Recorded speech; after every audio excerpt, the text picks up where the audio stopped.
টিসিবির ন্যায্য মূল্যের পণ্যের জন্য চট্টগ্রামে হুড়োহুড়ি বিশৃঙ্খলা দিন দিন বাড়ছে। লাইনে দাঁড়ানো নিয়ে হাতাহাতিতেও জড়াচ্ছেন অনেকে। ক্রেতাদের অভিযোগ, পণ্যবাহী ট্রাক আসছে দেরিতে, তার উপর পণ্য স্বল্পতার কারণে পাচ্ছেন না সবাই। চাহিদার তুলনায় সরবরাহ কম বলছেন ডিলাররা।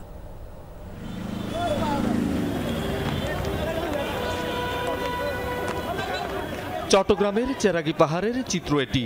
লাইনে দাঁড়ানো নিয়ে হট্টগোল সৃষ্টি হওয়ায় চলে যাচ্ছে টিসিবির পণ্যবাহী ট্রাক। পেছন পেছন দৌড়াচ্ছেন ক্রেতারা।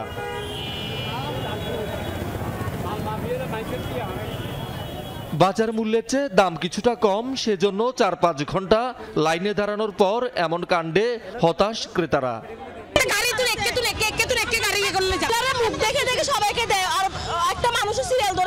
সকাল থেকে জামাল খান লাইন ধরেছে, তারপর আনছে যাইয়া চেরাগী পাহাড় এনে এখন গাড়িটা নিয়ে চলে গেছে। মানুষ এদিকে থেকে ঢুকে, ওদিকে থেকে ঢুকে, এদিকে থেকে ঢুকে, ওরা সিরিয়াল মেনটেন করতে পারে না, তার জন্য আমরা জিনিস পাই নাই।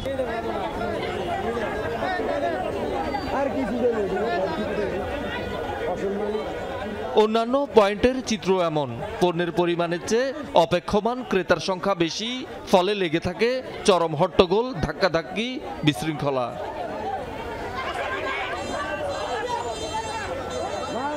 ক্রেতাদের অভিযোগ, নির্ধারিত সময়ে আসে না পণ্যবাহী ট্রাক। চাহিদার তুলনায় পণ্য সরবরাহ কম। ৩টা পর্যন্ত দাঁড়ায় থাকি, টিসিবির গাড়ি আসে নাই, চলে গেছে। গাড়ি এখানে আসলেও সবাই পাবে কিনা কোনো নিশ্চিত না। গাড়ি আসবে আসবে করে আসে না, যদি আসো ওরা মালগুলো না কয়েকজনকে দিয়ে আলগুলো সব নিয়ে চলে যায়। টুকুন সিস্টেম যদি মাল দেওয়া হতো, প্রত্যেকে মাল পেয়ে যেত, এরকম মারামারি হতো না কখনো। 200 জনের মাল আন না, ওরা গাড়ির মধ্যেই সবগুলা অনেক সময় কম আনে, সেজন্য মানুষের ভোগান্তি চরমে উঠছে।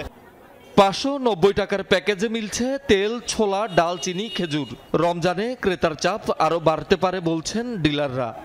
500 যদি দেয় প্রত্যেকটা পয়েন্টে, তো আমাকে চাহিদা মেটে। এখন দিচ্ছে আসলে 200 জন, আমরা চাইতেছি যে আসলে 500-600 দিলে মানে সবাই যাতে পায়। 200 জনের বেশি দিচ্ছে না, আর এটার পয়সাটা আর একটু বাড়াইলে হয়তো ভালো হতো।